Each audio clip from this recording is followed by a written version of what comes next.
Hello students, my self Harsh from प्रेक्षण institute. और हमने अपने प्रीवियस शॉर्ट में किया था बेसिक इंट्रोडक्शन ऑफ ग्लाइकोलाइसिस कि ग्लाइकोलाइसिस होती क्या है, वो कहाँ पे होती है और उसमें क्या क्या स्टेप्स फेजेस उसमें आते हैं। हमने 3 फेजेस पढ़े थे। एक आपने पढ़ा था प्रिपरेटरी फेज, दूसरा आपका था स्प्लिटिंग फेज और तीसरा फेज था आपका एनर्जी जनरेटिव फेज। ठीक है, अब नाउ ये चीज हम डिटेल में करेंगे। तो आपको पता है ग्लाइकोलाइसिस में होता क्या है, ग्लूकोज जो है वो पायरुविक एसिड में ब्रेकडाउन होती है ग्लूकोज की पायरुविक एसिड में। ठीक है, और 2 पायरुविक एसिड के मॉलिक्यूल यहाँ पे क्या होते हैं, जनरेटर होते हैं।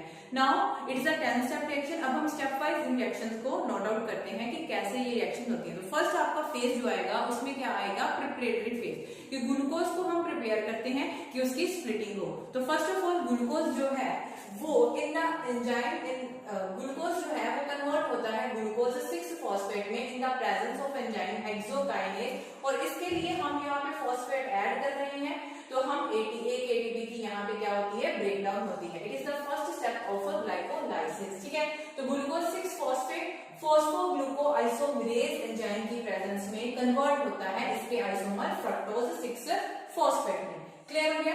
यहाँ पे अब हम ये हमारा फॉस्फेट 6 फॉस्फेट है, इसमें हम डबल फॉस्फेट करेंगे, तो फ्रक्टोज 1,6 बाइफॉस्फेट में कन्वर्ट होता है in the presence of TFK and this TFK is a pacemaker of this reaction.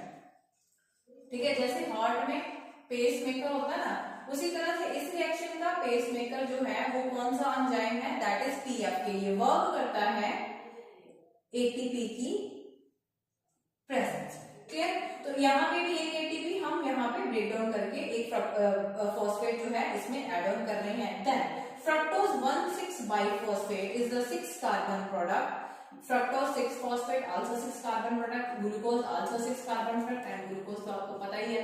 ठीक है, तो यहाँ पे फ्रक्टोज 1,6 बाइफॉस्फेट जो है वो एल्डोलेज एंजाइम की प्रेजेंस में कन्वर्ट होता है 3 carbon product DHAP that is dihydroxy acetone phosphate and 3 PGL that is phosphoglyceraldehyde. ये दोनों प्रोडक्ट्स जो हैं ये 3 कार्बन वाले होते हैं। क्लियर, अब this is your 4th step. यहाँ पे तक आके आपकी प्रिपरेटरी फेज जो है डन हो जाती है। यहाँ पे स्प्लिटिंग फेज शुरू है। स्प्लिटिंग फेज क्या है, जहां पे आपका fructose 1,6 biphosphate in the presence of aldolase enzyme convert हो रहा है DHAP और 3 PGL में। DHAP is dihydroxy acetone phosphate, DHAP is dihydroxy acetone phosphate and then glyceraldehyde। अब ये जो DHAP है ये इंटरकन्वर्टिबल हो जाता है आइसोमेरेज की प्रेजेंस में ग्लिसरॉल्डिहाइड 3 फॉस्फेट में। मतलब हमारे पास 2 मॉलिक्यूल्स आ जाएंगे PGAL के। PGAL is glyceraldehyde 3 phosphate. Clear हो गया।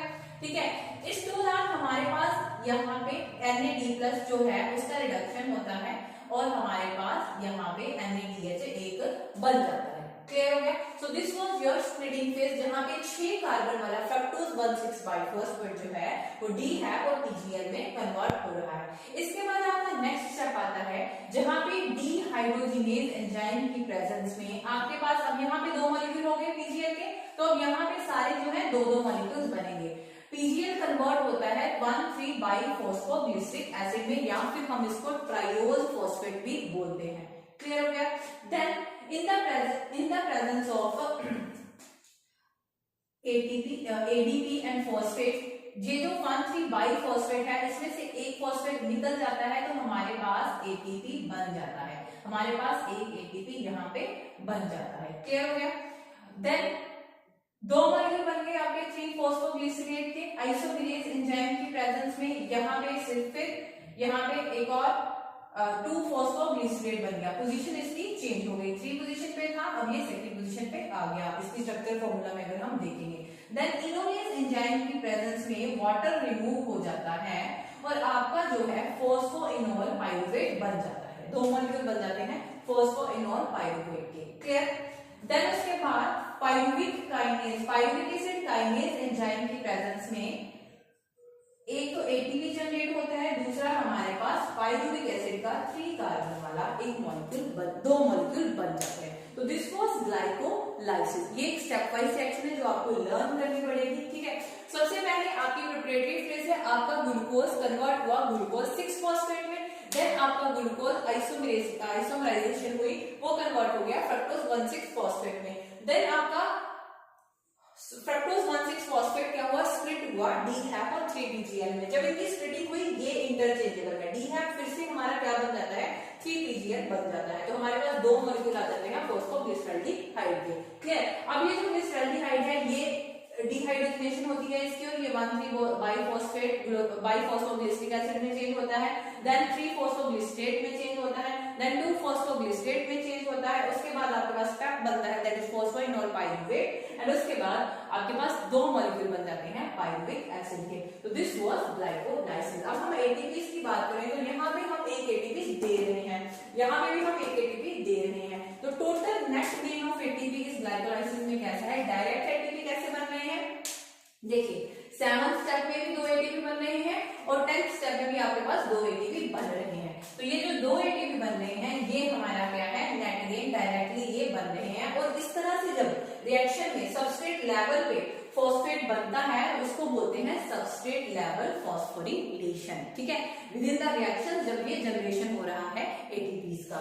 तो डायरेक्ट एटीपी हमारे पास है, दो एटीपी 7th स्टेप में बने, दो एटीपी आपके 10th स्टेप में बने, तो 4 एटीपी आपके पास आ गए।